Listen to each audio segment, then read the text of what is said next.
दोस्तों की हाल चाल है जनाब तुम वेखते पे गुलाम अहमद टीवी ते मैं तुहाडा मेजबान हाजी गुलाम मोहम्मद। दोस्तों सब तो पहले अपने चैनल करना सबसक्राइब ते नाल लगे बैल दे बटन करना क्लिक ताकि साडी अच्छी ते नवी वीडियो का नोटिफिकेशन हमेशा तरह वीरा भरावां मिलता रहे। सब तो पहले क्या जनाब एक दूसरा सूबे की मझ किन्ने दिन लवेगी किन्ना मालिक मुल्क करता है वो अगे चल के सारिया गल्लां मालिक को साझियां लैने।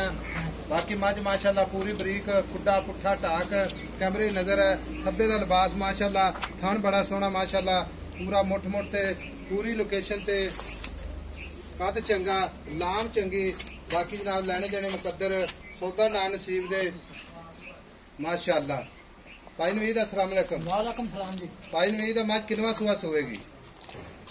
भाई नवीद मझ किनवा सुआ सुवेगी? दूसरा वार आज ते किन्ने दिन लेंदी है? भाई साहब दिन कटेगी 8-7 दिन कटेगी। हाँ जी। भाई नवीद मझ गब्बन खड़ी है थना दी अपनी गारंटी होगी? फुल गारंटी आई साहब। छट्टा फुआरा वाधा घाटा किसी किस्म का आई साहब वाधा घाटा मैं जिम्मेवार। कोई बंदा एवं भी लै जाए तो अगले कार्तिक गारंटी इंशाअल्लाह तक। जे कोई बंदा अपने ना सौदा हो जाता मुक जाती मझ ठीक है जी आई साहब ते बयाना करा देंदा तो सूई तो लै जाए कोई टेंशन नहीं आई साहब चौक जाके मैं जा। मेरी गल सुन गर्मी च तू भी खपी जाना तो असि भी ना लंबी वीडियो बनाइए जी। मझ का मतलब है विखा दी ठीक है ते मुल कर निक्का जा प्यार मुहब्बत है जिथे मझ बेचनी आई साहब 5 लाख 5 लाख कोई मुहब्बत कोई प्यार आई साहब मुहब्बत ना ही मुल किया। अच्छा हाँ जी कोई नहीं मुहब्बत प्यार 5 लाख च को 10,000 ना दिया जाए साहब 4,90,000। हाँ जी बंदा को बयाना करा दे भरा मेरा जी ते सूई तो लै जावे कोई टेंशन नहीं आई साहब।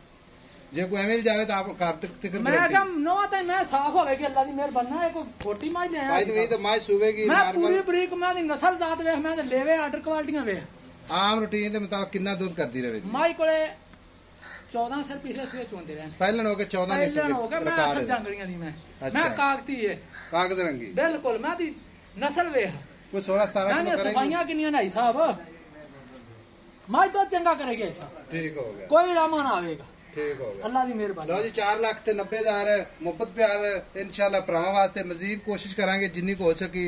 बाकी नंबर हुंदा 0348 067 8468। मिलांगे जनाब एक अच्छी ते बेहतरीन नवी वीडियो दे नाल। अल्लाह निगहबान पाकिस्तान जिंदाबाद।